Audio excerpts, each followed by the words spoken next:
अच्छा, ये question number 22 था कल। Mister Daneshwar are renowned author, इतना रिनाउंड है कि आपको नाम भी नहीं पता। Page 18। Mister Daneshwar are renowned author completed his book on लोगों की हरकतें इन 2.5 years। 2.5 साल वो लोगों को ऑब्जर्व करता रहा, फिर उसने कहा अब इसकी किताब एक बना देते हैं, full stop. He received a lump sum of 9 lakh in May 2016 on account of royalty. उसको उसके काम की रॉयल्टी मिली 9 लाख रुपया। Discuss the taxability of 9 lakh received by mister Daneshwar. इसकी टैक्सेबिलिटी बताएं। जी भाई, क्या किताब लिखने पे 24 महीने से ज़्यादा टाइम लगाए? जी, 2.5 years इज ग्रेटर देन 24 महीने, 2 साल से ज़्यादा अरसा है। तो इसके पास ये ऑप्शन अवेलेबल है, ही मे चूज कि ये 9 लाख के 3 हिस्से करे और हर साल 3-3 लाख गिराए। किस किस साल? 16 में, मई 16 का मतलब 316 का साल है, 16 में, 15 में और 14 में।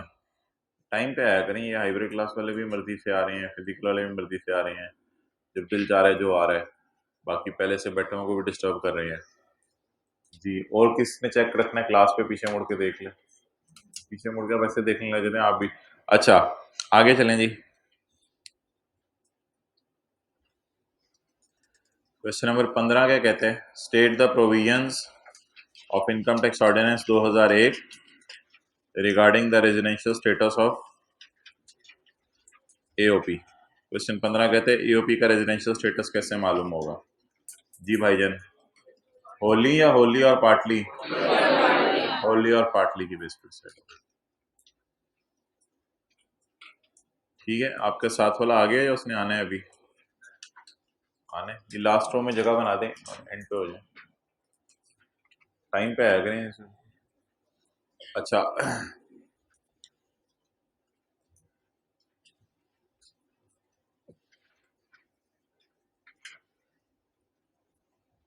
अच्छा जी, अब हमारा जो सेक्शन है वो है इनकम ऑफ माइनर चाइल्ड। जी मोहतरम, आपके लेट आने की वजह क्या है, आप शेयर करना पसंद करेंगे? तो मेडिसिन आप साथ लेके आया करें ना। फिर क्या चीज? तो पानी साथ लेके फिरना था। हाँ, तो ये बताओ ना कि मैं पानी लाना भूल गया था, ये इस तरह बताया करो।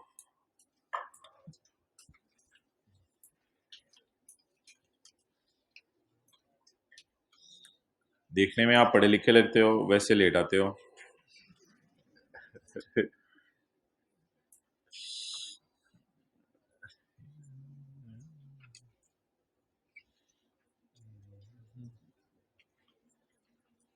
किधर?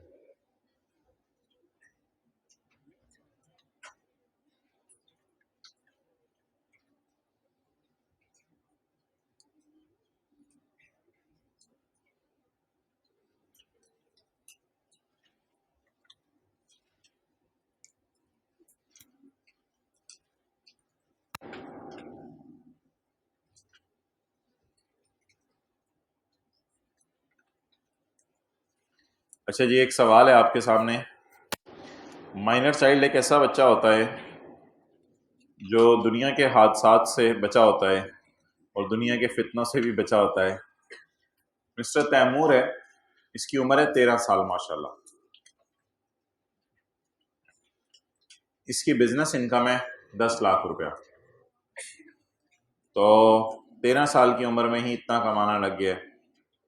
रिक्वायर्ड आपने कैलकुलेट करनी है इसकी टैक्सेबल इनकम, ये ज्यूम करते हुए कि उसको बिजनेस मिले इनहेरिटेंस में, वरासत के अंदर उसको बिजनेस मिले, यानी अम्मी अब्बू किसी की डेथ हो गई, उस वजह से उसको बिजनेस मिला वरासत में। ऑप्शन नंबर 1 ये है। और ऑप्शन नंबर 2 ये है कि उसको बिजनेस मिला है नॉट इन इनहेरिटेंस। इनहेरिटेंस के जरिए उसको बिजनेस नहीं मिला, बल्कि उसने खुद बिजनेस किया है। आजकल तो 6-7 साल का बच्चा ऑनलाइन कमाने लग जाता है, ये तो माशाल्लाह 13 साल का हो गया।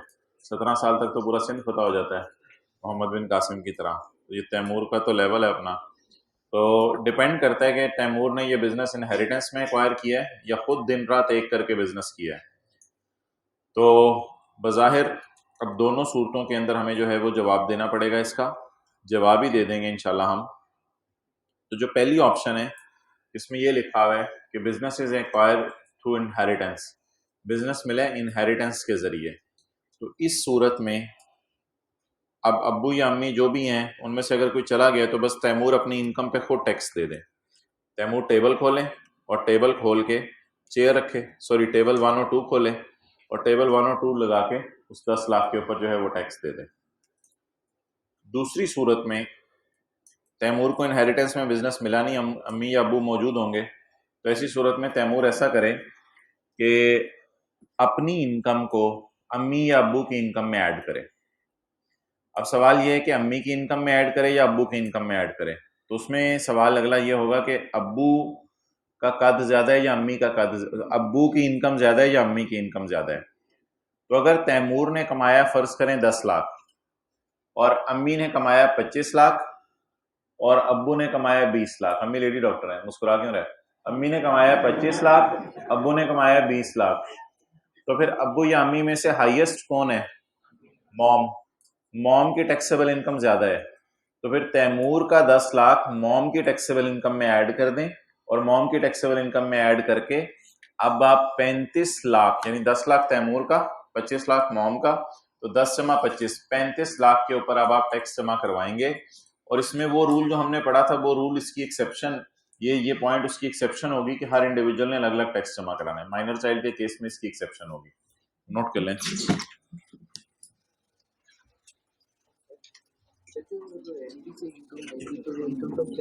किससे नहीं, वो उधर छोड़ सोचिए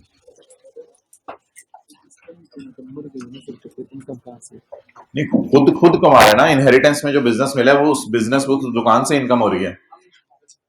क्या चीज कहाँ मरा है? नॉट एक्वायर्ड थ्रू इनहेरिटेंस लिखा हुआ है ना, दूसरा वाला। हाँ, पढ़ पढ़ के लूट में चाहिए आपने संडे को। अच्छा चलो जल्दी करो नोट, इनको नोट्स अब्दुल्ला को कहीं ला दे।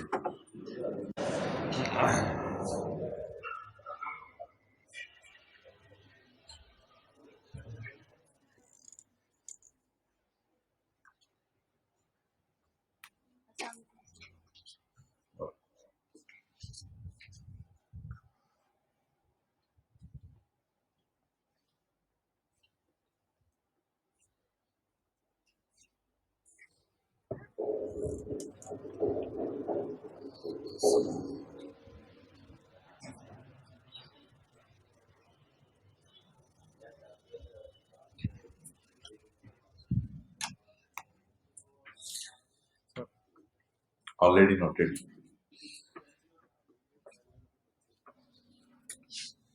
छेती छेती स्पीड अप।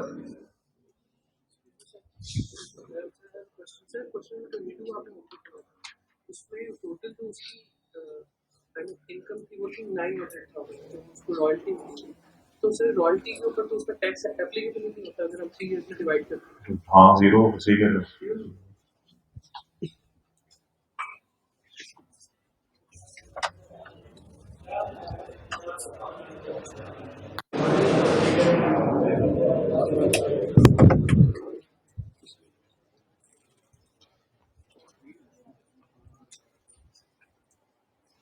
इसको ऊपर कर दो, हाथ से ही कर दो, होता है।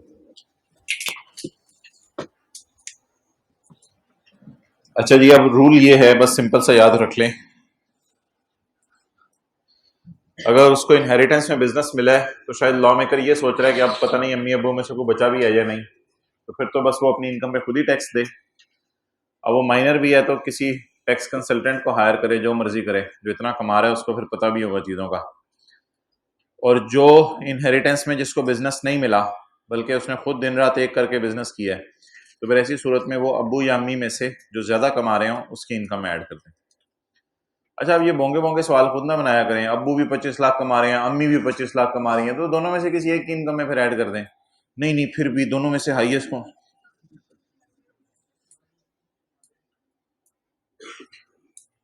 कॉन्सेप्ट की मत मारनी हो तो मरवा लें आपसे। ओके, नहीं नहीं, फिर भी ऐसा भी तो हो सकता है। फिर भी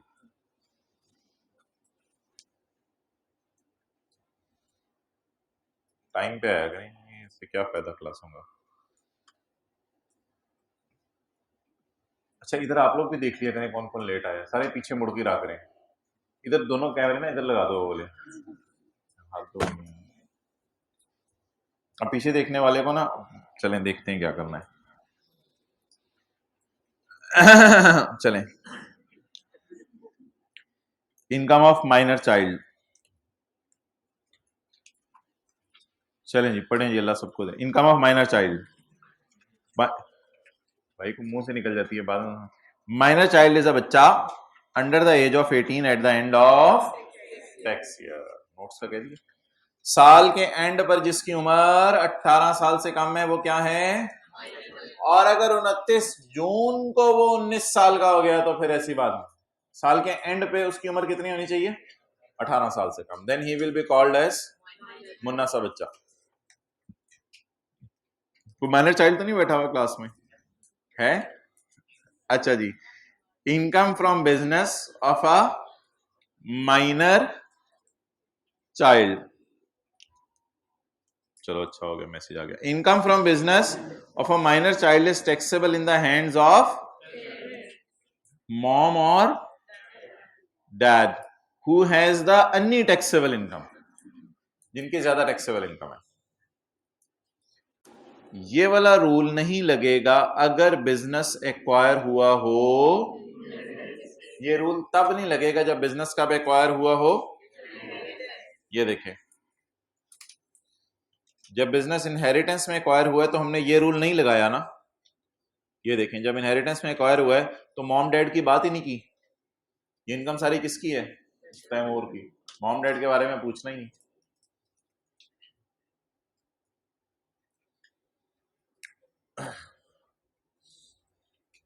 सेक्शन 67, अपोर्शनमेंट ऑफ खर्चे। जी मोहतरम, जिंदगी के किस मोड पे आपको खर्चे अपोर्शन करने पड़े।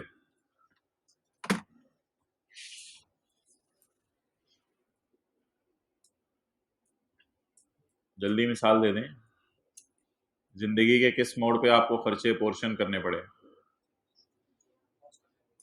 भाई ऑरेंज शर्ट जल्दी बैठें, आगे आए, जहां भी बैठना है टाइम पे आया करें। हाँ जी, हॉस्टल के अंदर खर्चे पोर्शन करने पड़ते हैं, ठीक है। और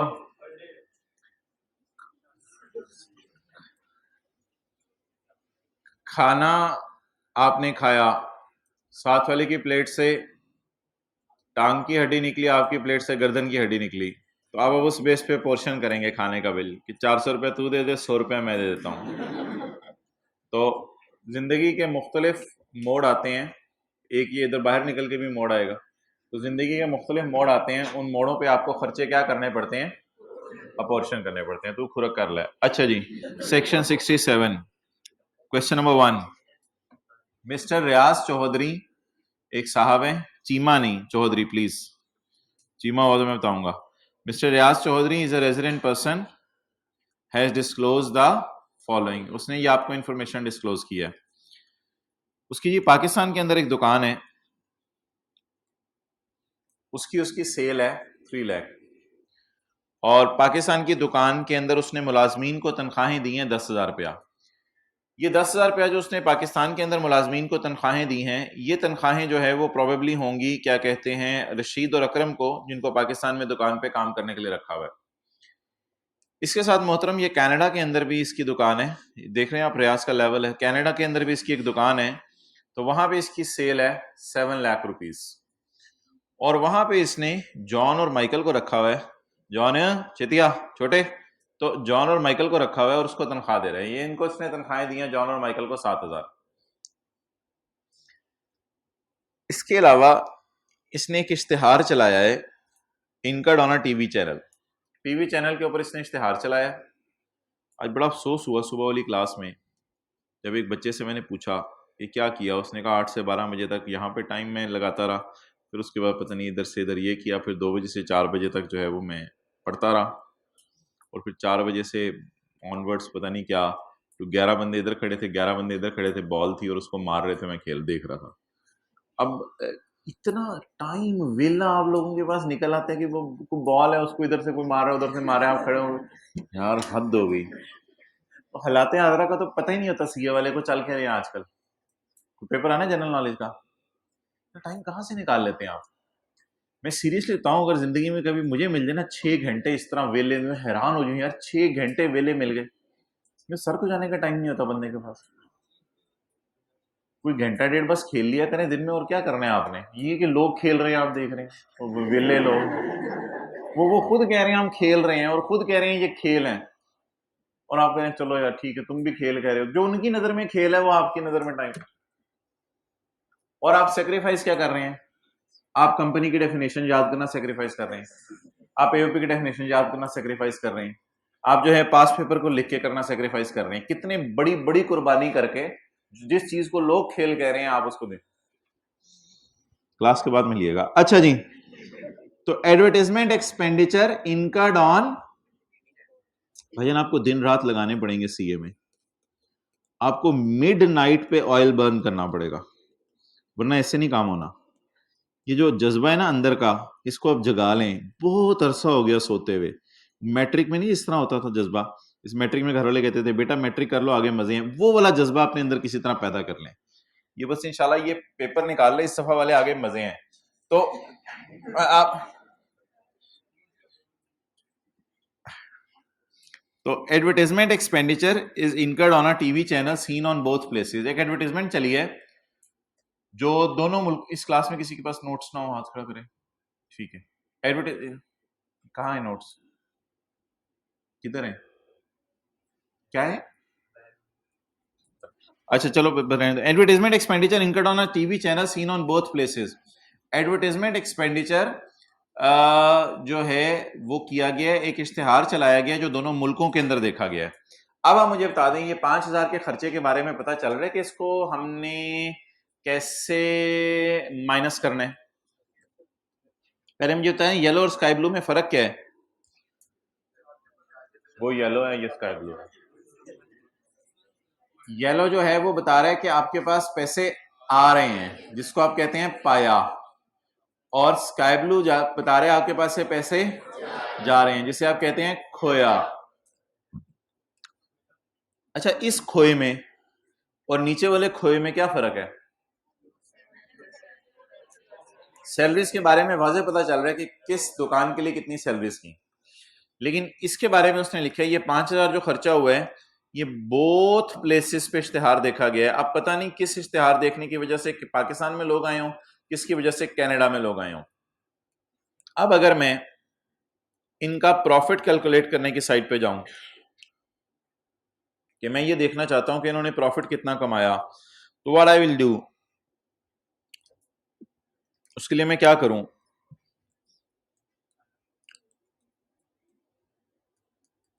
सही है, दोनों जगह माइनस कर दूं 5,000। क्यों? ये 5,000 तो 10,000 बन जाएगा, फिर मैंने कितना माइनस करना है? 5,000। अब 5,000 के खर्चे को दोनों पे क्या करूं? अपोर्शन करूं। किस बेस पे? Depending upon the relative nature and size of activity. जो नेचर और साइज ऑफ एक्टिविटी है, जो हजरात पहले दिन आए हैं कोई मसला नहीं, समझे बातें इजी इजी हैं, कोई मसला नहीं, और अगला चैप्टर का तो वैसे ही पिछले से कोई खास लिंक नहीं होना। तो बताइए जी, relative nature and size of activity हमारी ऐसी है कि मैं बता सकूं किस एक्टिविटी में ज्यादा अर्निंग हुई है, किस एक्टिविटी में ज्यादा अर्निंग हुई है कनाडा में, और किस में कम अर्निंग हुई है। तो इसलिए 5,000 के खर्चे को दोनों सेल के ऊपर क्या कर दें? अपोर्शन कर दें। चलें जी, अब इन साहब की हमने इनकम निकालनी है। सबसे पहले मैं इनकम निकालता हूं Pakistan source income, income from business Pakistan source income. जी, पाकिस्तान की दुकान की सेल बताएं। 3 लाख। पाकिस्तान की दुकान की सैलरीज,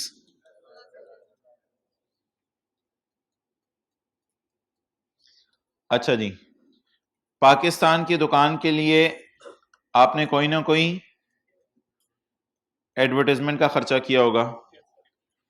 अब आ गई income from business foreign source. Foreign source का क्या मतलब है?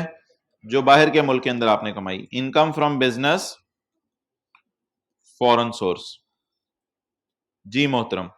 बाहर की सेल 7 लाख। बाहर के खर्चे,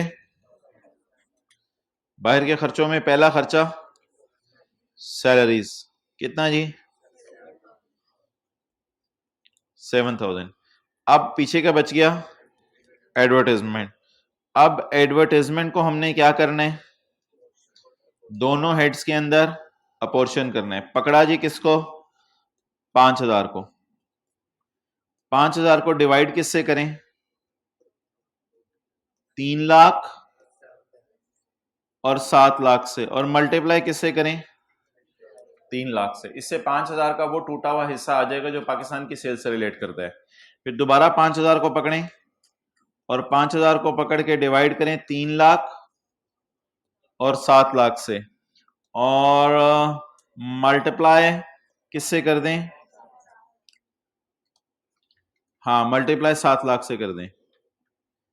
3 लाख जमा 7 लाख और मल्टीप्लाई कर दें 7 लाख से। जी, 5,000 divided bye 10 lakh multiplied by 3 lakh. Calculator क्या जवाब दे रहे हैं? 1500। 1500 को इधर माइनस कर दें और 3500 को इधर माइनस कर दें। अभी जो मैंने ग्रीन में फिगर्स हाईलाइट किए हैं, क्या इन दोनों को जमा करके 5,000 बन रहे? अब खर्चा हमने रीजनेबल बेस पे कैसे एलोकेट किया? On the basis of sale. जिसकी सेल ज्यादा है उसको हमने ज्यादा खर्चा पोर्शन किया। जी टोटल अब्दुल्ला को मेरे घर से कैलकुलेटर ला दे। 288 500 689 टोटल 97 000। NOT कर लें।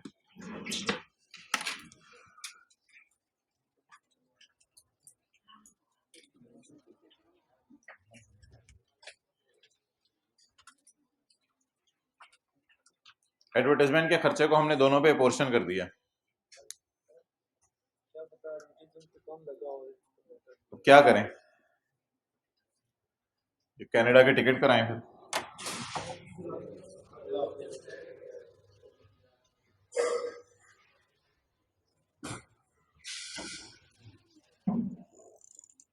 नोट करें।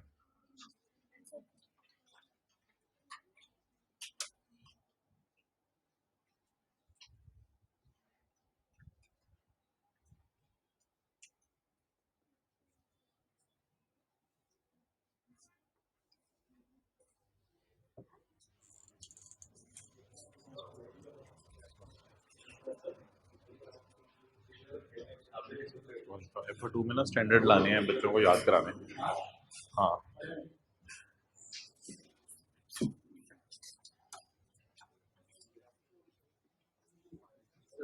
कानों में बातें किया करो भाई।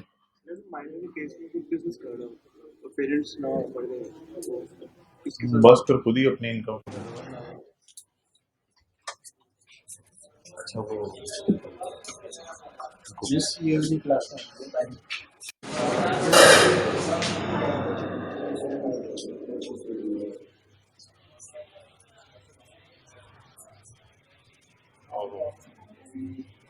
पहला दिन है तो नोट्स दे दो ना, और दूसरा वो बच्चा हार्ड बाउंड वॉल्यूम है, नहीं नया आया हुआ है, किसी से मंगवाओ, अगर किसी के पास भी है मुझे दिखाओ जरा। हाँ कैसा है वो?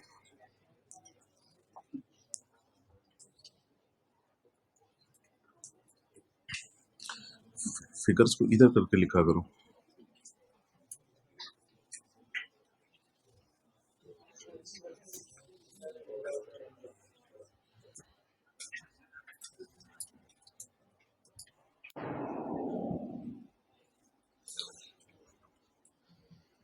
तो जिस खर्चे के बेस पे हमें, जिस खर्चे का हमें पता ना चल रहा हो कितना खर्चा किसके लिए किया, तो मुनासिब है उसको सेल की बेस के ऊपर जो है वो पोर्शन कर लिया जाए।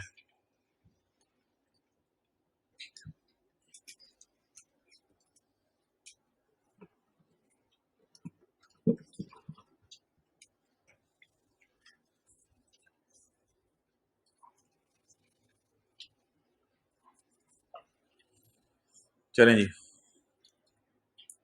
अब सवाल ये है अगला जी कि पाकिस्तान और फॉरेन दोनों इनकम्स पे इसने टैक्स जमा करवाने हैं। क्यों?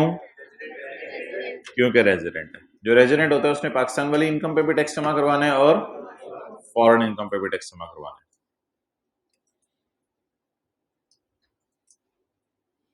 बस ठीक है, साथ वाले को एक साल और भी दे देंगे, वो नोट ही करता रहेगा। क्वेश्चन 2 में आए आप। Assume all the data is same as in question number 1। सारा डेटा सेम है जैसे कि क्वेश्चन 1 में है, बट द बंदा इज नाउ, जो नॉन रेजिडेंट है उसने सिर्फ किस पे टैक्स जमा करवाना है? तो पाकिस्तान सोर्स इनकम कितनी है? 288,500। तो इसने सिर्फ 288,500 पर। तो जो रेजिडेंट है उसने दोनों मुल्कों की इनकम पे टैक्स जमा कराना है, और जो नॉन रेजिडेंट हो अगर, उसने सिर्फ पाकिस्तान वाली इनकम पे टैक्स जमा कराना है।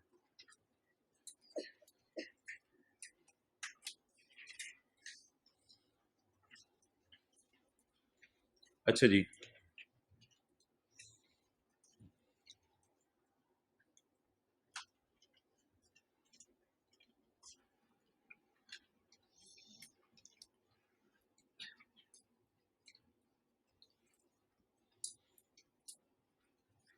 खर्चे पोर्शन करने की कब कब जरूरत पड़ सकती है? इसमें मल्टीपल सिनेरियोज हैं जब जरूरत पड़ सकती है। ग्राउंड फ्लोर के ऊपर आपकी एक दुकान है, जनरल स्टोर है, जहां पे आप चीजें बेच रहे हैं, और फर्स्ट फ्लोर के ऊपर जो है वो आपने कोई पोर्शन किराए पे दिया हुआ है, इनकम हम प्रॉपर्टी कमा रहे हैं। अब आप मुझे बताएं, जो बिजली का बिल आएगा, बिजली का बिल आएगा, क्या उस बिजली के बिल को दोनों हेड्स पर अपोर्शन करना पड़ेगा या नहीं करना पड़ेगा? करना पड़ेगा।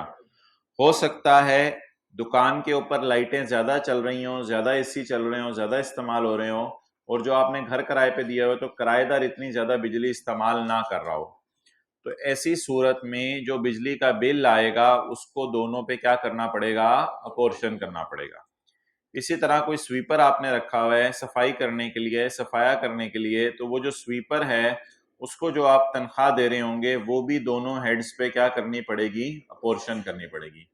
तो अगर एक बंदा एक वक्त में एक से ज्यादा हेड ऑफ इनकम में इनकम कमा रहा हो, और ये पता ना चल रहा हो कि बिजली का बिल कितना एक से रिलेट करता है और कितना दूसरे से रिलेट करता है, तो ऐसी सूरत में हमें उस खर्चे को क्या करना पड़ेगा? अपोर्शन करना पड़ेगा। ये एक मिसाल हो गई खर्चे को अपोर्शन करने की। एक और मिसाल, ग्राउंड फ्लोर के ऊपर जो है वो जनरल स्टोर है, आप चीजें बना के बेच रहे हैं, नोट करने का आना टाइम दिया जाएगा। ग्राउंड फ्लोर के ऊपर जनरल स्टोर है, आप चीजें बना के बेच रहे हैं, और फर्स्ट फ्लोर के ऊपर जो है वो आप खुद रह रहे हैं,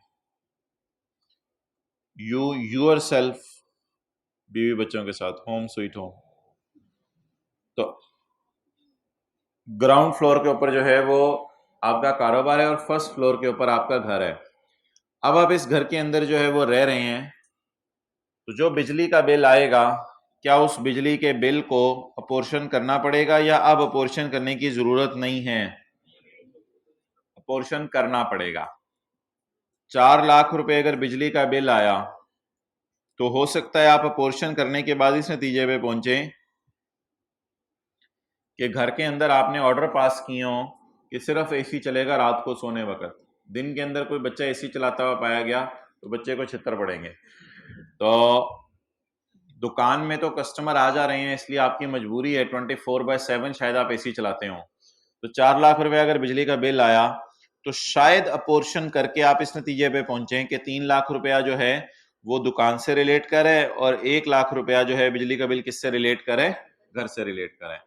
तो यहां भी अपोर्शन करना पड़ेगा, क्योंकि जब आप साल के एंड पे हुकूमत को बताएंगे कि मैंने दुकान से कितना कमाया, तो अगर आपकी दुकान की सेल 11 लाख रुपए है, तो 11 लाख में से जब बिजली का बिल और खर्चे माइनस करने की बारी आएगी, तो फिर हुकूमत आपको पूरा 4 लाख माइनस नहीं करने देगी, क्योंकि उसमें 1 लाख जो है वो घर का बिजली का बिल भी शामिल है, और अगर घर का बिजली का बिल दुकान के खर्चों में माइनस कर लेंगे तो ये अजीब सी बात होगी। तो इसलिए आप जो है वो दुकान की सेल में से सिर्फ कौन सा बिल माइनस कर सकेंगे? दुकान का बिजली का बिल। इसलिए इस सूरत में भी खर्चे पोर्शन करने पड़ सकते हैं। तो इसलिए ये बात भी याद रखिएगा, अगर आप जो है वो एक पोर्शन के ऊपर जो है वो खुद रह रहे हैं और दूसरे पे आप कारोबार कर रहे हैं, तो ऐसी सूरत में अगेन आपको खर्चे पोर्शन करने की जरूरत महसूस, और अगर जरूरत महसूस नहीं हो रही तो ये आप में मसला है, तो जरूरत महसूस होनी चाहिए। इस सूरत में भी खर्चे पोर्शन करने पड़ेंगे। अच्छा, नोट करने का ना टाइम दिया जाएगा। अच्छा जी, नेक्स्ट। अब अगला सवाल ये है मोहतरम कि एक साहब पाकिस्तान में कई तरह की इनकम्स कमा सकते हैं, कहीं नौकरी कर सकते हैं, अपना कारोबार कर सकते हैं, ज्वेलरी बेच सकते हैं, शेयर खरीद के बेच सकते हैं, घर किराए पे दे सकते हैं, वलीमे में सलामी रिसीव कर सकते हैं। तो एक साहब पाकिस्तान में कई किस्म की इनकम्स कमा सकते हैं। इन सबको जब टोटल किया जाता है तो इनका नाम रखा जाता है टोटल इनकम, और इसमें से जब ज़कात माइनस की जाती है तो इसे कहा जाता है टैक्सेबल इनकम। कौन बोल रहा है? कौन बोल रहा है? अच्छा, और ये जो इनकम्स हैं, इन इनकम्स को कहा जाता है नॉर्मल टैक्स रिजीम, यानी इनमें नॉर्मल तरीके से टैक्स निकलता है। नॉर्मल टैक्स रिजीम ये इनको कहा जाता है। लेकिन हमारी आज एक अलग रिजीम है, रिजीम दुनिया मीन्स कोई अलग एरिया, फाइनल टैक्स रिजीम, ये बिल्कुल अलग है। Final tax regime, final tax regimes में क्या इनकम आती हैं? मिसाल के तौर पे डिविडेंड इनकम, मिसाल के तौर पे किसी बंदे ने बैंक में पैसे रखवाए हुए हैं तो interest income in certain cases यहां आएगी। और तीसरी मिसाल जो आपके सिलेबस में नहीं है, एक्सपोर्ट सेल्स, ये भी आपकी इनकम फ्रॉम बिजनेस है लेकिन लोकल सेल नहीं है। नोट करने का ना टाइम दिया जाएगा। तो ये जो इनकम्स आप कमा रहे हैं, dividend income, interest income, export cell income, इनके बारे में लॉ मेकर ने वाजे कह दिया, इनको किसी हेड में डालने की इजाजत नहीं है। अगर आपको पता नहीं हेड क्या है तो भाईजान ये हेड है, साथ वाले का ना देखें, हेड, ये हेड्स हैं।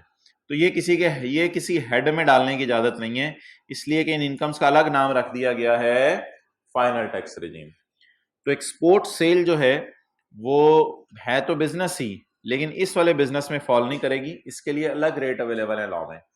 जैसे डोनाल्ड ट्रंप का जो है वो फोन आ गया कि भाईजान सुजुकी मेरान की बड़ी तारीफें सुनी है तो एक आप इधर एक्सपोर्ट कर दें, तो आपने जबरदस्त से एसी वाली एक सुजुकी मेहरान जो है वो उसको एक्सपोर्ट सेल कर दी। तो ये जो एक्सपोर्ट सेल होगी इसको बिजनेस तो कहते हैं, लेकिन इसको डिफरेंट तरीके से डील किया जाएगा। तो ये जो हमारी इनकम्स हैं जिन्हें हमने नॉर्मल टैक्स रिजीम की इनकम्स कहा था, इन इनकम्स के ऊपर आपको पता है कि हम टेबल 1 और 2 लगाते हैं।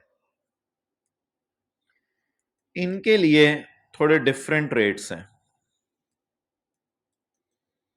इनके लिए थोड़े डिफरेंट रेट्स हैं। डिफरेंट के स्पेलिंग में क्या मसला है? डबल, अच्छा जी, इनके लिए थोड़े डिफरेंट रेट्स हैं जो नॉर्मल से हटके हैं, वो हम जो है वो लगाएंगे। अच्छा, अब सवाल ये राइज होता है कि ये अलग क्यों है, इनका नाम नॉर्मल टैक्स रिजीम येलो वालों का और स्काई ब्लू वालों का नाम दूसरा क्यों है? द रीजन इसके इनके ऊपर टेबल 1 और 2 लगते हैं येलो वालों के ऊपर, इनके ऊपर अलग रेट्स अवेलेबल है। हाँ, जिंदगी के किसी मोड़ पे आपके जहन के अंदर ये सवाल आ जाए कि कैपिटल गेन इनकम और डिविडेंड इनकम के अंदर क्या फर्क है, तो उसका जवाब ये है कि कैपिटल गेन इनकम होती है किसी कंपनी के आपने शेयर खरीद कर बेच दिए हैं, ये है कैपिटल गेन इनकम। ये हम कैपिटल गेन के इनकम के चैप्टर में डिटेल से पढ़ेंगे, अभी मुझे बात करने की जरूरत नहीं है इसकी। और डिविडेंड इनकम का जब चैप्टर आएगा उसमें भी हम डिटेल से पढ़ेंगे कि डिविडेंड इनकम क्या चीज होती है। आपने शेयर बेचे नहीं है, आपके पास पड़े हुए हैं और वो शेयर हर साल आपको प्रॉफिट कमा के दे रहे हैं। तो कैपिटल गेन इनकम के अंदर और डिविडेंड इनकम के अंदर जो डिफरेंस है वो ये है, जो गाय के अंदर और उसके दूध के अंदर डिफरेंस है। मिसाल के तौर पे किसी बंदे के पास गाय है तो जब तक उसके पास गाय रहेगी दूध आता रहेगा, तो that is like dividend income. लेकिन जिस वक्त गाय, GUY वाली नहीं मैं कह रहा, गा फले वाली बात कर रहा हूं, लेकिन जिस वक्त वो गाय को बेच देगा, तो जब गाय को बेच देगा तो बेच के जो इनकम आएगी that will be his income from capital gain type कोई चीज है। गाय और जानवर का बेचना कैपिटल गेन इनकम नहीं होती। मैं सिर्फ मिसाल देने के लिए समझा रहा हूं कि जब आप कंपनी के शेयर्स खरीदते हैं तो जब तक वो शेयर आपके पास रहे हर साल प्रॉफिट देके जाते हैं, दूध की तरह, अंडों की तरह, तो उनको डिविडेंड इनकम कहा जाएगा। और जब आप उन शेयर्स को बेच देते हैं तो आपने मुर्गी से जान छुड़ा ली, या गाय से जान छुड़ा ली, या भैंस से जान छुड़ा ली, इस इनकम को कहते हैं इनकम फ्रॉम कैपिटल गेन। अब दूध और अंडे आने बंद हो जाएंगे, वट एवर द केस में भी। अच्छा, अब एक और सिनेरियो बन सकता है जिसमें आपने इनकम को पोर्शन करना है। अच्छा, ये जो इनकम्स है ना, इनके लिए टैक्सेबल इनकम का लफ्ज है और इनको कहते हैं हेड्स ऑफ इनकम। माना कि ये भी टैक्सेबल है, टैक्सेबल तो हैं, लेकिन इनके लिए टैक्सेबल का लफ्ज यूज नहीं होता, बल्कि इनके लिए सिर्फ इनकम का लफ्ज यूज होता है। ये इनकम है बट टैक्सेबल तो है, लेकिन टैक्सेबल का लफ्ज सिर्फ किन के लिए खास खास है, येलो वालों के साथ खास है, स्काई ब्लू वालों के लिए टैक्सेबल इनकम का लफ्ज यूज नहीं होता। ये सब कुछ किताब में हुआ हुआ है, हुए हुए को नोट करने का क्या फायदा, फिर डबल हो जाएगा। पेज नंबर 15 या 7 वाले के नोट्स में जरा देखें।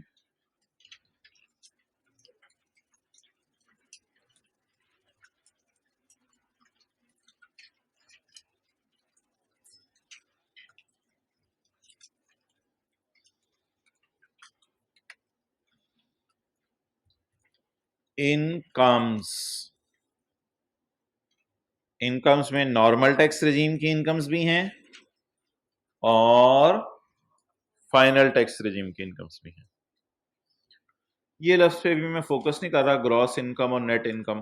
ग्रॉस का मतलब होता है खर्चे, इधर माइनस हम पढ़ेंगे करने की इजाजत नहीं है, और नेट का मतलब होता है खर्चे माइनस करने की इजाजत है। इस बहस को भी छोड़ें जी। नॉर्मल, और एक और भी है सेपरेट ब्लॉक, लेकिन इसको मैं अभी लिफ्ट नहीं करा रहा। सेपरेट ब्लॉक फिलहाल बाकियों को लिफ्ट कराते हैं, हमारी लिफ्ट को इतनी तो नहीं कि हम सबको कराते फिरें। Salary, capital gain, business, property, other source, total income, less ज़कात, taxable income, table 1 and 2 will apply. तो मोहतरम ये जो इनकम्स है ना, इनके टोटल को कहा जाता है टैक्सेबल इनकम। और फाइनल टैक्स इनकम्स की एक मिसाल है डिविडेंड इनकम, और एक मिसाल है इंटरेस्ट इनकम, और तीसरी एक आपको मिसाल दी है एक्सपोर्ट सेल्स, जो आपके सिलेबस में नहीं है, एक्सपोर्ट सेल्स। तो ये इनकम्स जो हैं वो इनके क्या रूल है इनका, इनके लिए different rates are there in law, इनके लिए लॉ में डिफरेंट रेट्स हैं। क्लियर?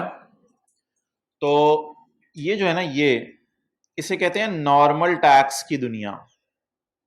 इसे क्या कहते हैं? नॉर्मल टैक्स की दुनिया। और ये क्या है?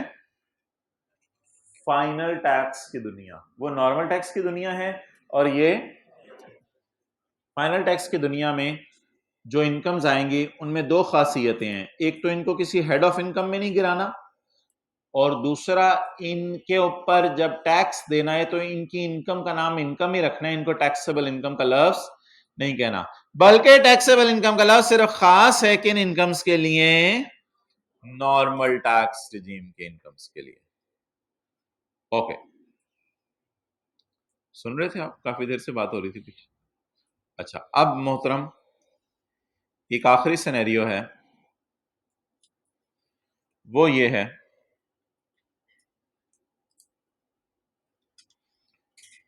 कि आप ग्राउंड फ्लोर पर इनकम फ्रॉम बिजनेस कमा रहे हैं, और इनकम फ्रॉम बिजनेस आपको पता है लोकल सेल आप कर रहे हैं, लोकल, ये आपको पता है मैंने बताया नॉर्मल टैक्स रिजीम में गिरती हैं। और आप फर्स्ट फ्लोर के ऊपर जो है वो इनकम फ्रॉम बिजनेस कमा रहे हैं, लेकिन ये ऐसी इनकम फ्रॉम बिजनेस है जिसके अंदर आप जो है वो एक्सपोर्ट सेल कर रहे हैं। आप 2x वाले खुद सोच रहे हैं उनके साथ इस वक्त क्या हो रही होगी? Export cell. भाईजान किसी कितने आगे नई खबरें सुननी है। ये कौन सी रिजीम है जी? फाइनेंस। नोट कर लें, साथ वाले के मत्थे पे।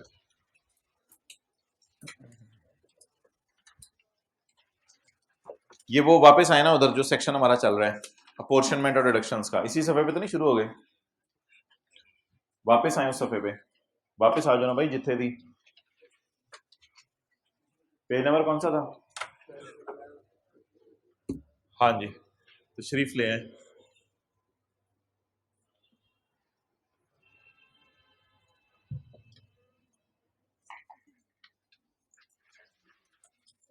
जी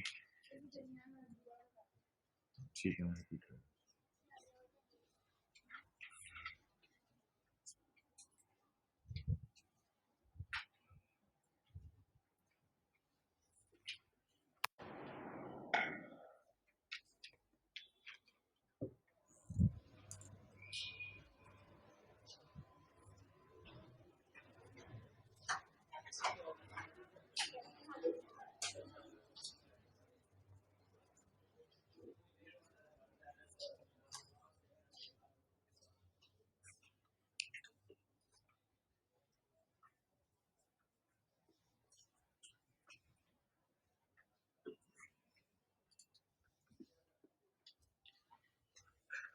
माशाल्लाह भाई माशाल्लाह, सुबह हो गई। थोड़ा सीधा होके बैठो। अब वो उस वाले क्लास वाले इधर देखने लग गए हैं। सीधा हो। ओह माशाल्लाह, जबरदस्त। यार इतना ना पढ़ा करो भाई, मैं पहले भी मना किया है, पूरी पूरी रात पढ़ते रहते हो।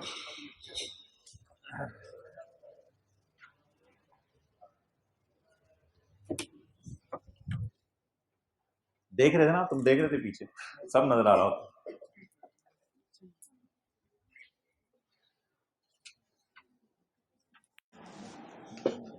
देख लिया मोबाइल, जबरदस्त हो गया यार, टाइम अच्छा मिल जाता है ऐसे। ये हर आधे घंटे बाद आप नशा पूरा करते हैं मोबाइल को देखने का, ज्यादा हो गया आधा घंटा। अच्छा, अब मोहतरम सवाल ये है कि अगर एक बंदा एक वक्त में इन्हीं हेड्स के अंदर रहते हुए, अगर एक बंदा एक वक्त में इन्हीं हेड्स के अंदर रहते हुए इनकम कमा रहा है, तो इसको हमने सिनेरियो रखा था ए, जिसमें हमने कहा था एक से ज्यादा हेड ऑफ इनकम में इनकम कमा रहा है। फिर हमने जम मारे और सिनेरियो पढ़ा बी। बी में ये था कि ये इन हेड्स ऑफ इनकम के अंदर रहते हुए भी इनकम कमा रहे और घर के तौर पे भी इस्तेमाल कर रहा है उस जगह को जिसमें इनकम कोई नहीं कमा रहा।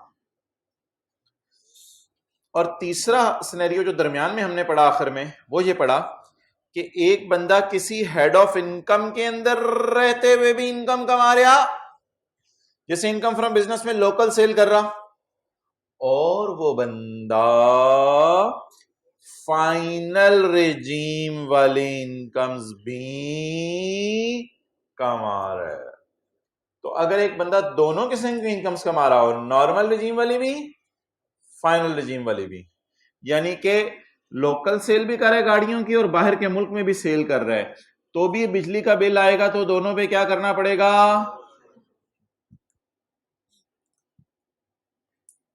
आने वाले दिनों में मैं आपको बताऊंगा,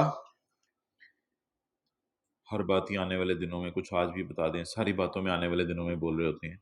अच्छा, आने वाले दिनों में आपको बताया जाएगा कि डिविडेंड इनकम और इंटरेस्ट इनकम के ऊपर रेट है 15%, बड़ा कम रेट है। वो जो टेबल 1 और 2 में तो 35% तक रेट पहुंचे हुए थे ना, 35% तक। और एक्सपोर्ट सेल का पता नहीं क्या रेट है, हमारे जमाने में तो 1% होता था। एक्सपोर्ट सेल को हुकूमत इंकरेज करती है कि ज्यादा से ज्यादा चीजें पाकिस्तान से एक्सपोर्ट हों, तो इसलिए इनके जरा रेट डिफरेंट है इन चीजों के, इस वजह से इनको हमने अलग रखा है। तो अगर जो दरमियान वाला हमने सिनेरियो और आखिरी पढ़ा उसमें यह है कि अगर एक बंदा एक वक्त में बिजनेस भी कर रहा हो, मिसाल के तौर पे लोकल सेल कर रहा हो जिसमें, और साथ एक्सपोर्ट सेल भी कर रहा हो, तो भी उसके खर्चे को क्या करना पड़ेगा? पोर्शन करना पड़ेगा। ऐसा भी हो सकता है कि उसने एक पोर्शन जो है वो अपना किराए पे चढ़ाया हो और दूसरे पोर्शन में सारी जो बिजनेस हो रहा है वो सारी की सारी एक्सपोर्ट सेल हो रही है, कोई मसला नहीं। तो जब दरमियान वाला ए भी कब लगेगा? जब एक बंदा एक वक्त में इधर भी हो और इधर भी हो, तब ये लगेगा। सोचा था इतनी कलरफुल होगी क्लास? सोचा था आपने? सोचा था आपने क्लास इतनी कलरफुल होगी? सोचा था एडमिशन लेने से पहले? सोचा था या नहीं सोचा था, जल्दी बोल। सोचा था नहीं सोचा था, जल्दी बोल। उसको हिलाओ, कौन ही मारा उसको। सोचा था नहीं सोचा था, नहीं सोचा था, खड़े हो जाओ। चलें जी, आप लोग इधर आए, आप पढ़ें अपना। खड़े हो, खड़े हो। अच्छा समझ आएगा। सेक्शन 67। हाँ हाँ हाँ, खड़े हो, क्या मसला है। माशाल्लाह। वेयर एक्सपेंडिचर और वेयर डिडक्शन, वेयर एक्सपेंडिचर और वेयर डिडक्शन रिलेट्स टू कमाना of more than one head of income. जहां आप खर्चा करें एक से ज्यादा हेड ऑफ इनकम में इनकम कमाने के लिए, वेयर एक्सपेंडिचर और a deduction relate to more than. ये क्या हाइब्रिड क्लास में आना जाना लगा। आप लोग देख लो, पहले पीछे आप लोग देख लो, आप लोग देख लो क्लास आना जाना लगा हुआ क्लास में, समझ नहीं आ रही। बाकियों को भी डिस्टर्ब करते हैं भाई। अब ये एंट्री एग्जिट हाइब्रिड क्लासेस में ना बंद कर दिया करो, बस की तरह दरवाजा बंद किया करो, 1 घंटे 25 मिनट बाद खोला करो दरवाजा। वेयर एक्सपेंडिचर और वेयर डिडक्शन रिलेट्स टू कमाना of income under more than one head of income. जब आप एक हेड से ज्यादा में इनकम कमा रहे हो तो करना क्या है, तो करना क्या है, द खर्चा, the shall be tote tote on any मुनासिब बेसिस। क्या देखते हुए, उनकी नेचर और उन एक्टिविटीज का साइज। हमने नेचर और साइज देखा डिपेंडिंग अपॉन सेल। तो जब आप एक से ज्यादा हेड ऑफ इनकम में इनकम कमाएं तो आपने खर्चे को पोर्शन करते हुए उनकी नेचर और साइज देखनी है। तो derivation of income under more than one head of income, हम किस हेड ऑफ इनकम में इनकम कमा रहे थे, एग्जांपल में इनकम प्रॉपर्टी में भी इनकम कमा रहे थे और बिजनेस में भी। लेकिन असल में ये पॉइंट कहना ये चाह रहा है कि आप एक वक्त में अगर सैलरी भी कर रहे हो, या एक वक्त में साथ बिजनेस भी कर रहे हो, या कैपिटल गेन भी कर रहे हो, या प्रॉपर्टी भी कर रहे हो, या इनकम फ्रॉम अदर सोर्स भी कमा रहे हो, या बस, तो अगर एक वक्त में इनमें से कोई दो इनकम्स आप कमाने लग जाओ तो ऐसी सूरत के अंदर आपको खर्चे को क्या करना पड़ेगा, अपोर्शन करना पड़ेगा। लेकिन ये जो पॉइंट ए है ना, इसमें रहना आपने इसी के अंदर अंदर है, इससे बाहर नहीं जाना। पॉइंट ए के अंदर इसी के अंदर अंदर रहने, लेकिन किसी एक वक्त में एक से ज्यादा हेड ऑफ इनकम में इनकम कमा रहे होंगे। ये पहली सिचुएशन बन गई जब खर्चों को क्या करना पड़ेगा, apportion. Okay, I am reading it for the last time for you people only. Where expenditure relates to कमाना of income under more than the खर्चा शेल बी तकसीम। तो खर्चे को क्या कर दिया जाएगा, तकसीम कर दिया जाएगा। Okay next.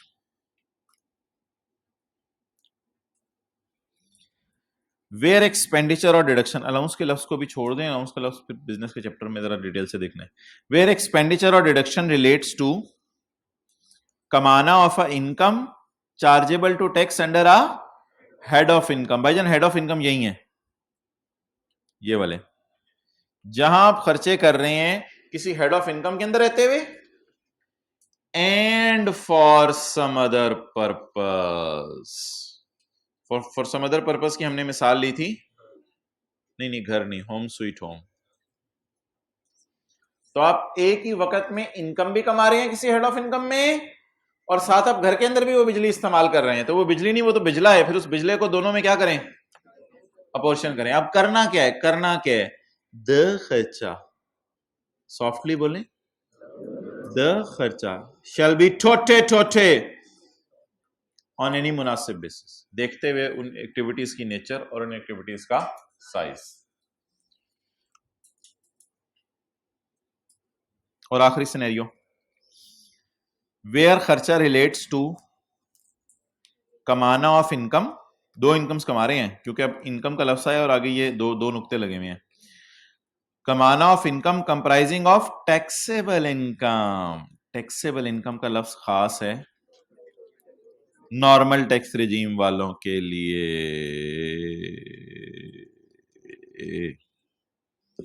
तो टैक्सेबल इनकम का लफ्ज खास है इन पांचों चीजों के लिए। एंड और एक और इनकम भी कमा रहे हैं, इन पांचों में से कोई एक इनकम भी कमा रहे हैं और एक और इनकम भी कमा रहे हैं, एंड इनकम फॉलोइंग अंडर मिसाल के तौर पे एक्सपोर्ट सेल। ऐसी सूरत में भी आपको खर्चे को क्या करना पड़ेगा, अपोर्शन करना पड़ेगा।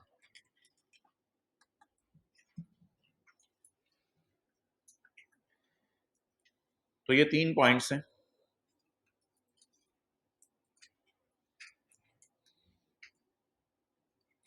पॉइंट ए क्या था, आप इसी डब्बे के अंदर रहते हुए 5 जो इनकम्स हैं उनमें से कोई 2-3 कमा रहे हैं।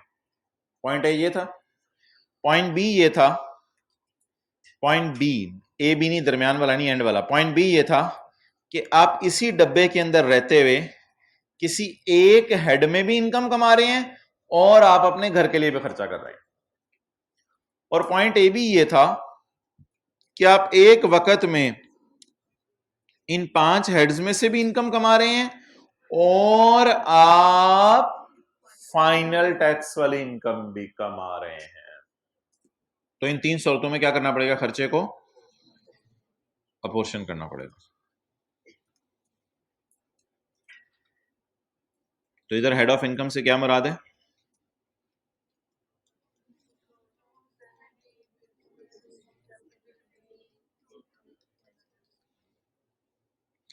टैक्सेबल इनकम से भी यही मुराद है, क्योंकि टैक्सेबल इनकम का लफ्ज़ इन चीजों के लिए खास है।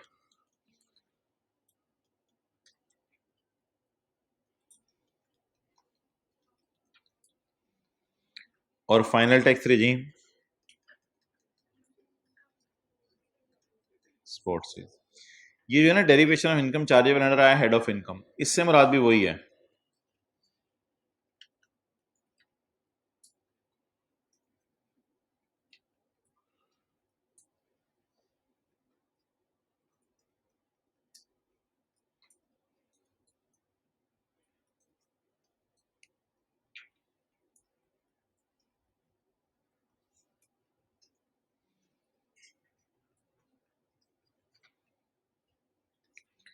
सम अदर पर्पस,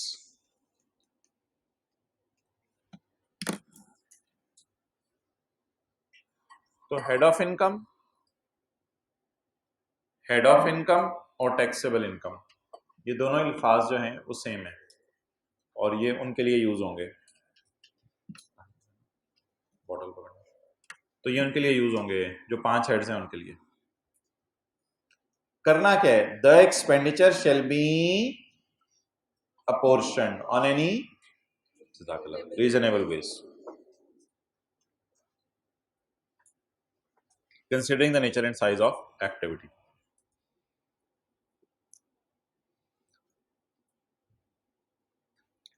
पढ़ लें जरा एक दफा सारा, ए बी, ए बी और बी।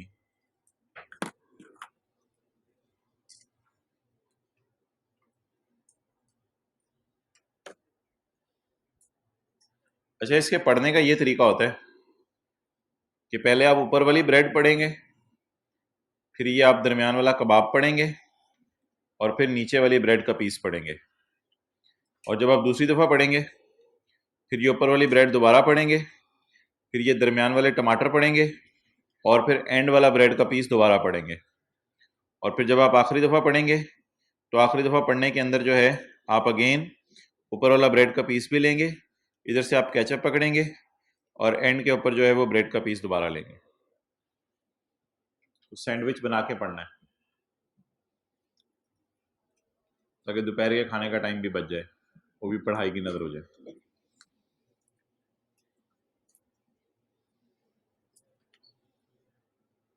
होस्ट लाइट क्या करते हैं, होटल पे जाते हैं, जाके ऑर्डर करते हैं और 15-20 मिनट फिर वेट करते हैं खाने का। यार इतना यारी बन गई भी, उसे मैसेज करके बता दिया करो मैं पहुंच रहा हूँ इंशाल्लाह, तो मेरे लिए मटन लैम रोज तैयार रखे। तो मैसेज कर दिया करो, अब ये उधर जा रहे हो, फिर चाय के लिए अलग से 15 मिनट, तो साजी बैठे हो, कोई नहीं यार आराम से ले आ, मुझे कौन सी जल्दी है। तो मजे मजे से चाय ला रहा है, अच्छा चीनी नहीं जा, दोबारा लेके जा, इसको सही तरह गर्म करके लाए। तो ये अपनी ज़रूरतें सेकंडों में पूरी किया करें, ज़रूरतें पूरी करने में ज़्यादा, और कुछ ज़रूरतें जो है ना उनको ऐसे ही दबा लिया करें, क्योंकि अगर ज़रूरतें पूरी करने में आप लग जाएंगे ना तो फिर यही काम करते रहेंगे। मिसाल के तौर पे आप शैम्पू नहीं है, साबुन पे गुजारा कर लें। यार ज़रूरतों को ना समेटा करें, ये नहीं कि अच्छा यार चीनी नहीं है चलें उसके बगैर चाय पी ले, कोई मसला नहीं। जरूरतों को मैं सीरियसली बता रहा हूँ, ये जिंदगी के सुनहरी असूल हैं। जितना आप इनको समेटने की कोशिश करेंगे ना, उतना आसान होगा। बहुत सी जरूरतें तो ऐसी तर्क आप कर दिया करें, आपकी जिंदगी आसान हो जाएगी। लेकिन जितने आप शब शबा में रहेंगे, ये भी नहीं है, वो भी नहीं है, मैं ये, मैं वो, मेरा क्या बनेगा, तो बस फिर आपका ही बनेगा। आगे चलें जी, अगले सफे पे आ जाए, पोर्शनमेंट ऑफ डिडक्शन। तो ये अब मैं एक हफ्ते बाद आप लोगों ने मुझे अपनी मिसालें देनी है कि आपने कौन कौन सी जरूरतें तर्क करके अपना टाइम सेव किया। एक हफ्ते का टाइम आपको दिया जा रहा है, ठीक है इंशाल्लाह। सारे स्लाइड भी, दूसरे भी। अपॉर्शनमेंट और डिडक्शन, घर वालों को नहीं इस पे लेके आना, अम्मी की दही लेके आओ बेटा रायता बनाने, नहीं, अम्मी इस जरूरत को तर्क कर देते हैं। घर वालों को नहीं, ये अपने लिए असूल है। Apportionment of expenditure. भाईजान अगले सफे पे आ गया हूं मैं। Any expenditure that is incurred for a class shall be allocated to that class। इसकी क्या मिसाल है पिछले सफे पे?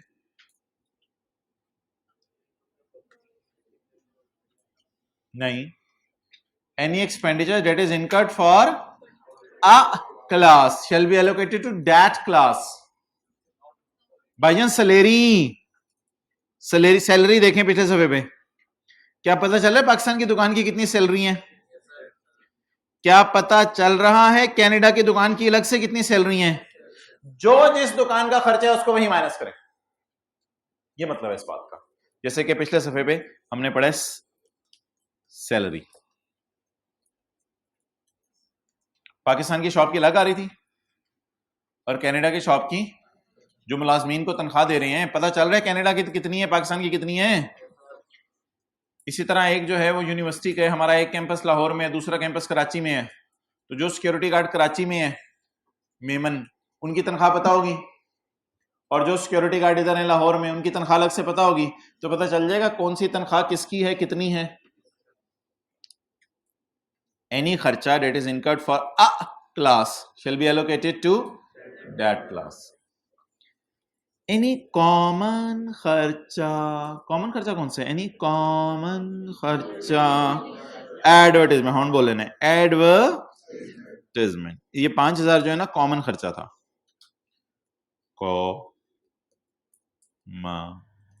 खर्चा, ये कॉमन खर्चा था। इसे बंद करवा दें और कुछ, बस काफी फिलहाल के लिए इतना, या फिलहाल के लिए एसी बंद कर दें जरा। भाई मैंने बता दिया भाई, आगे सर्दियां आ रही हैं, ऐसी तो फिर भी चलेंगे, क्योंकि कमरे के अंदर जो है वो टेम्परेचर मेंटेन करने के लिए। तो एक चादर खरीद लें मोटी, और उसको बैग के अंदर रख लें, ज़रूरत के वक्त उसको निकाल लिया करें। और कोई नहीं, लोग पहनते हैं, शर्माया ना करें मैं चादर पहनूं। मैं आपको कौन सी जो है वो बेड वाली चादर पहनने को कह रहा हूँ, पेशावरी चादर ले लें। तो एनी कॉमन खर्चा, एनी, अब जो भी एसी बंद चलवाने को कहा करेगा, पहले चादर चेक हुआ करेगी उसकी। एनी कॉमन खर्चा, any common deduction, any common allowance which relates to business including presumptive. Presumptive बड़ा औखा सा नाम है किसका? फाइनल टैक्स का। फाइनल का बड़ा औखा सा नाम है presumptive. And exempt income. Exempt income की क्या मिसाल दी थी? एग्रीकल्चर। तो भाई आप एक वक्त में 3 किस्म के बिजनेस भी तो कर सकते हैं। यस सर, तूने ऐसे बोले जैसे कर रहा है। अच्छा, इनकम फ्रॉम बिजनेस आपकी लोकल सेल है, फिर इनकम फ्रॉम बिजनेस आपकी एक्सपोर्ट सेल है। मिसाल के तौर पे आप लेदर बैग्स बनाते हैं, तो फाइनल टैक्स रिजीम में चला गया। ये कहां चला गया? और आपके अंबों के बाग भी हैं, एग्रीकल्चर इनकम, ये एग्जेम्प्ट भी है। अब आप एक वक्त में कितने काम कर रहे हैं? 3 काम। जो बैग बना के पाकिस्तान में बेच रहे हैं वो कहां गिरेंगे? वो नॉर्मल टैक्स में। जो बैग बना के बाहर के मुल्क में एक्सपोर्ट कर रहे हैं, और जो एग्जेम्प्ट इनकम है वो तो बिल्कुल ही अलग इनकम है, वो एग्रीकल्चर है। अब खुदा ना खास्ता इन तीनों का बिजली का बिल इकट्ठा आ गया, फील कीजिएगा, इन तीनों का बिजली का बिल क्या आ गया? अब आपको तीनों पे क्या करना पड़ेगा? अपोर्शन। अब आपको तीनों पे पोर्शन करना पड़ेगा। तो ये वो बात करने की कोशिश करे खब्बी साइड पे।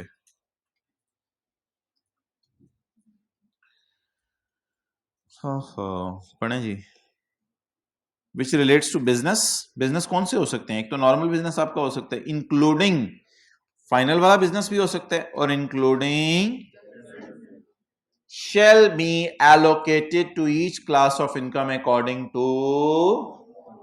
ये फॉर्मूला लगा के आप खर्चों को क्या करेंगे?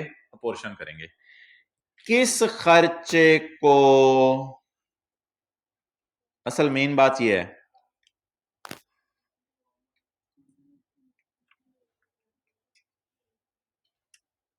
असल बात यह है, जो बात की समरी है ना, वो ये है, common expenditure shall be allocated according to following formula.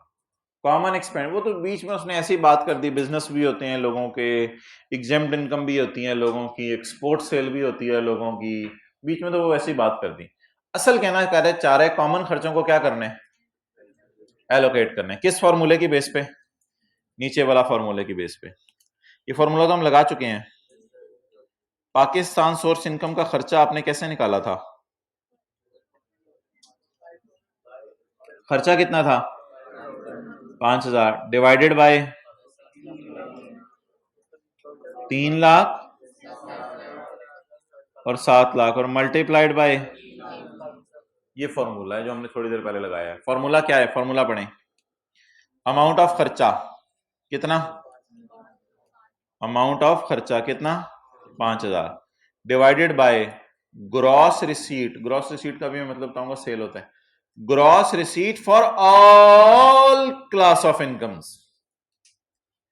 Are you feeling all? Let us feel it again. तीन किथे गया? All class of income. Multiply किससे करना है? मल्टीप्लाई वापस आ जाए पाकिस्तान। मल्टीप्लाई किससे करना है? Gross receipt for a class of income.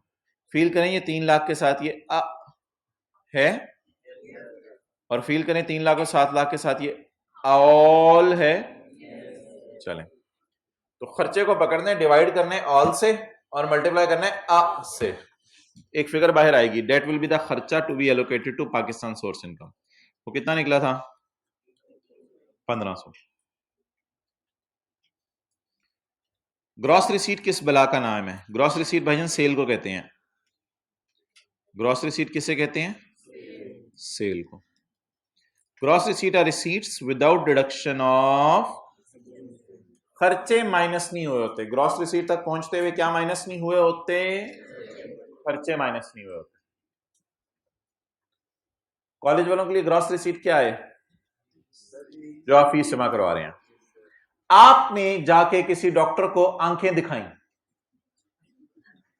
आपने किसी डॉक्टर को जाके आंखें दिखाई, अब जो डॉक्टर ने आपसे पैसे मांगे उसके, तो वो डॉक्टर के लिए क्या होगी? ग्रॉस रिसीट होगी। चेक कराई मतलब। इसी तरह आपने किसी दुकान पे जाके बोतल खरीदी, तो जो 40 रुपए आपने पकड़ाए वो क्या होगी? ग्रॉस रिसीट होगी। तो जो दुकानदार को आप पैसे पकड़ाते हैं वो उसके लिए क्या होती है? उसमें से फिर वो खर्चे माइनस करके जो पैसे बचते हैं वो उसका प्रॉफिट होता है। तो ग्रॉस रिसीट का लफ्ज किसके लिए यूज होता है? सेल के लिए। अच्छा जी, ये इसने लफ्ज यूज किया था ग्रॉस रिसीट, इसको डिफाइन कर दिया। एक और लफ्ज इसने यूज किया था कॉमन एक्सपेंडिचर, जिसकी मिसाल पिछले सफे पे एडवर्टाइजमेंट है। Common expenditure, common deduction, common allowances means any खर्चा that is not clearly allocable to any,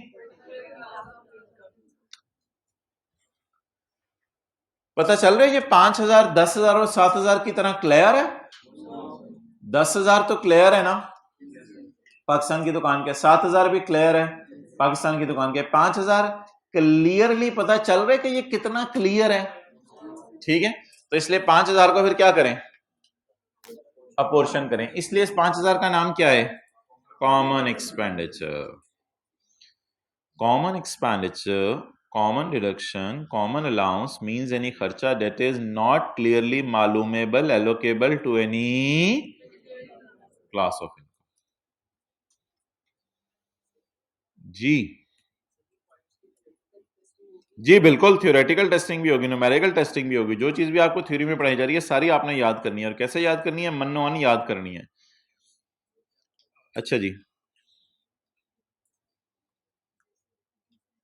तो नहीं, पिछली दफा भी लोग पढ़े हैं, उन्होंने यही याद किया और पास होके भी इंशाल्लाह आएंगे, और उससे पिछली दफा तो पास होके भी आ गए हैं। आप लोगों जैसे ही लोग थे, दो आंखें थी, एक नाक था, दो कान थे। Point number 8, in this rule, इस रूल में क्लास ऑफ इनकम से क्या मुराद है? भाईजान, क्लास ऑफ इनकम एक बहुत ब्रॉड लफ्ज है, हेड्स ऑफ इनकम इसमें एक बहुत छोटा सा लफ्ज है। क्लास ऑफ इनकम में क्या क्या आता है, कौन कौन सी मैक्सिमम, ज्यादा भी कोई बंदा लूट मचाने पे है तो क्या क्या कमा सकता है? एक बंदा अगर ज्यादा से ज्यादा भी लूट मचाने पे आए ना, तो वो पाकिस्तान में भी कमाएगा और बाहर भी कमाएगा। ज्यादा भी कमाने पे आ जाए तो वो नौकरी कर रहा होगा कहीं, इसके अलावा वो क्या कर रहा होगा, कारोबार कर रहा होगा। अच्छा, कारोबार दो किस्म के हैं, एक कारोबार है स्पेक्यूलेशन, एक है नॉन स्पेक्यूलेशन।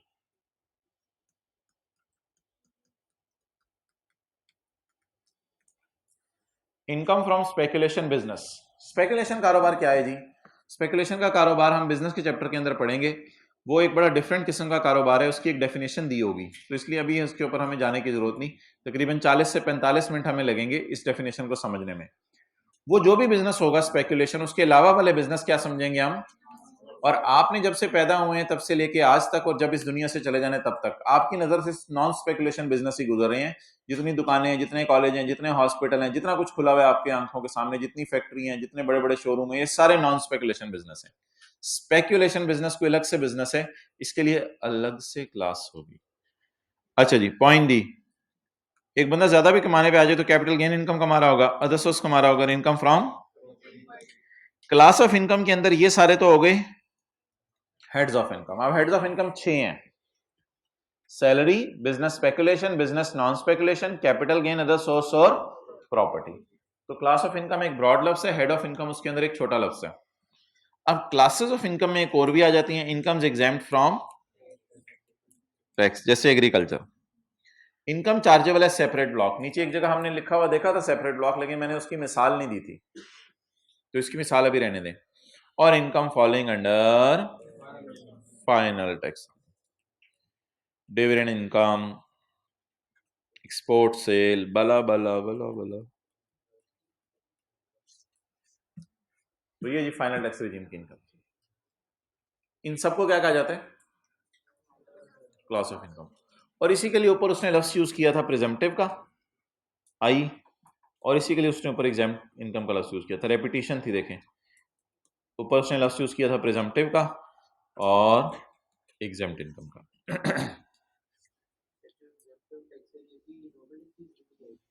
नहीं, ये किसी हेड में नहीं आती।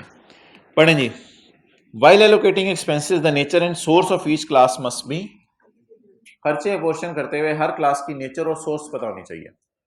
पहले लिखा हुआ था हमने नेचर और साइज, यहां से लिख दिया नेचर और सोर्स, एक ही बात है, उसमें क्या फर्क है? अच्छा जी, मुझे बताएं कि फॉरेन जो इनकम थी उसमें हमने कितनी डाली थी? फॉरेन सोर्स इनकम में हमने एडवर्टाइजमेंट का खर्चा कितना डाला था? 30,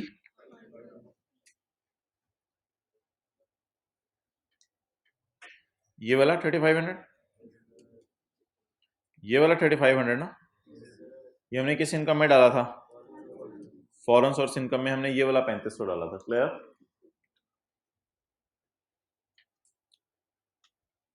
क्या ये कैलकुलेशन 100% प्रैक्टिकली एग्जैक्ट हो सकती है, या इसके अंदर जो है वो एरर भी हो सकता है कैलकुलेशन में?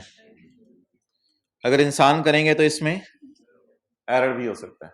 इस कैलकुलेशन में एरर क्या हो सकता है कि 3500 की जगह जवाब आ जाए 3300, या जवाब आ जाए 3000, या जवाब आ जाए 3700, 3750, या जवाब आ जाए 4100। ये मुख्तलिफ जवाब आ सकते हैं। क्या ये रॉन्ग चीज एक्सेप्टेबल है? जी मोहतरम, ये एक्सेप्टेबल है, ये गलती एक्सेप्टेबल है।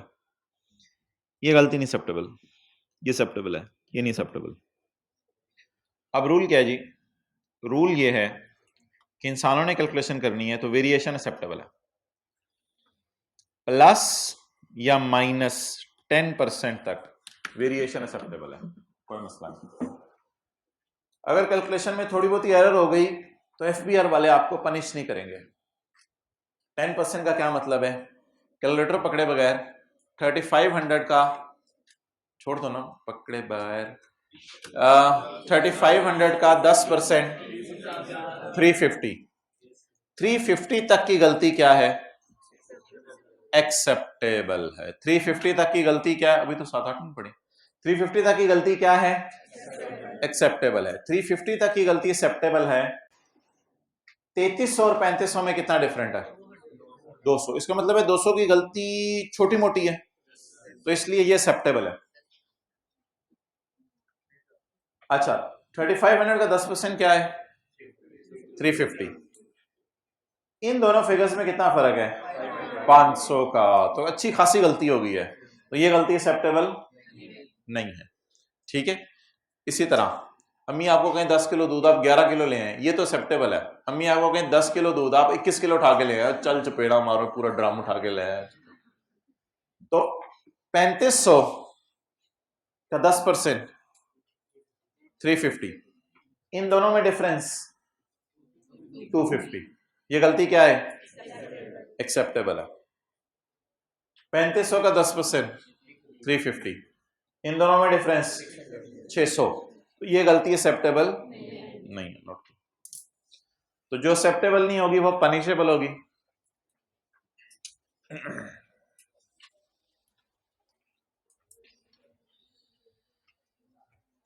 NOTE कर ली।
ओके जी।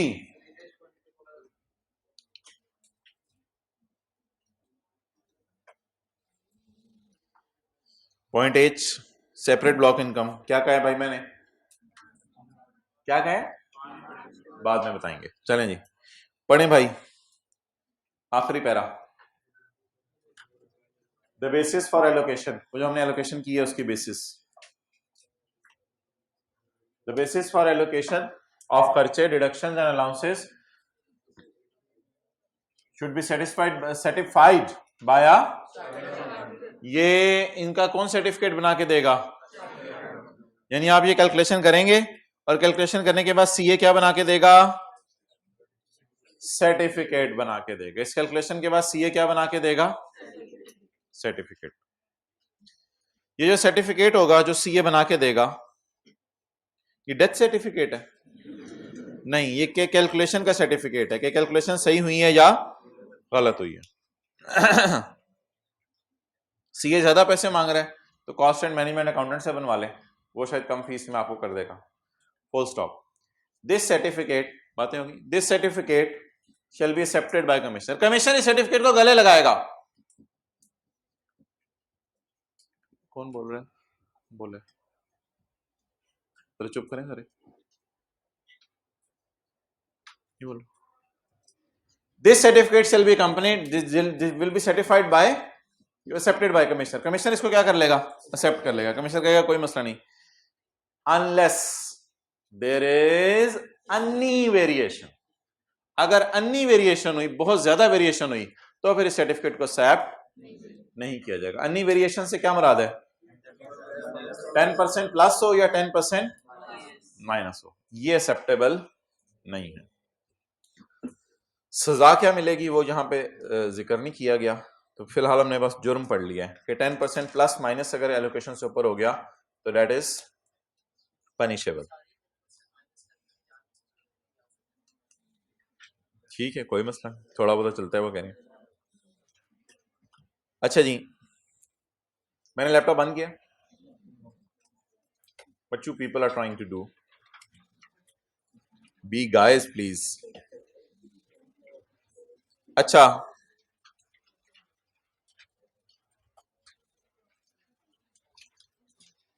Question number 23। किसी को कोई बात, कोई लफ्ज बुरा लगा करे ना क्लास में, ऐसे टीचर का भी बोल दे, जनरली बोल रहा होता है ना, तो एक कान से सुन के दिमाग में रख लिया करें। Question number 23, under the provisions of खाला जी का ऑर्डिनेंस 2000, और फुप्पो के लिए भी कुछ कर दे, under the provision income tax ordinance, under the provision of फुप्पो जी का ऑर्डिनेंस 2001 में मेड इन द मौजूदगी ऑफ फुप्पा जी, state the situations where expenditure is to be required to be apportioned for the purpose of claiming खर्चा, जहां खर्चों को पोर्शन करना पड़े ताकि रेलिवेंट खर्चे जगहों पे माइनस हो जाए। सवाल बताएं क्या है? सवाल में सवाल ढूंढने क्या है? सिचुएशन। बबलू ये सुनना चाह रहा था मैं आपसे, सिचुएशन। सवाल में सवाल बताएं क्या है? किन सिचुएशंस में खर्चे पोर्शन करने पड़ सकते हैं? 3 सिचुएशंस में। कितनी में? 3 सिचुएशंस में खर्चे पोर्शन करने पड़ सकते हैं। बताएं कौन कौन सी? ए बी और बी लिख के आ जाएंगे पेपर में और मजे होंगे। हद होगी यार, बंद कर दो रिकॉर्डिंग।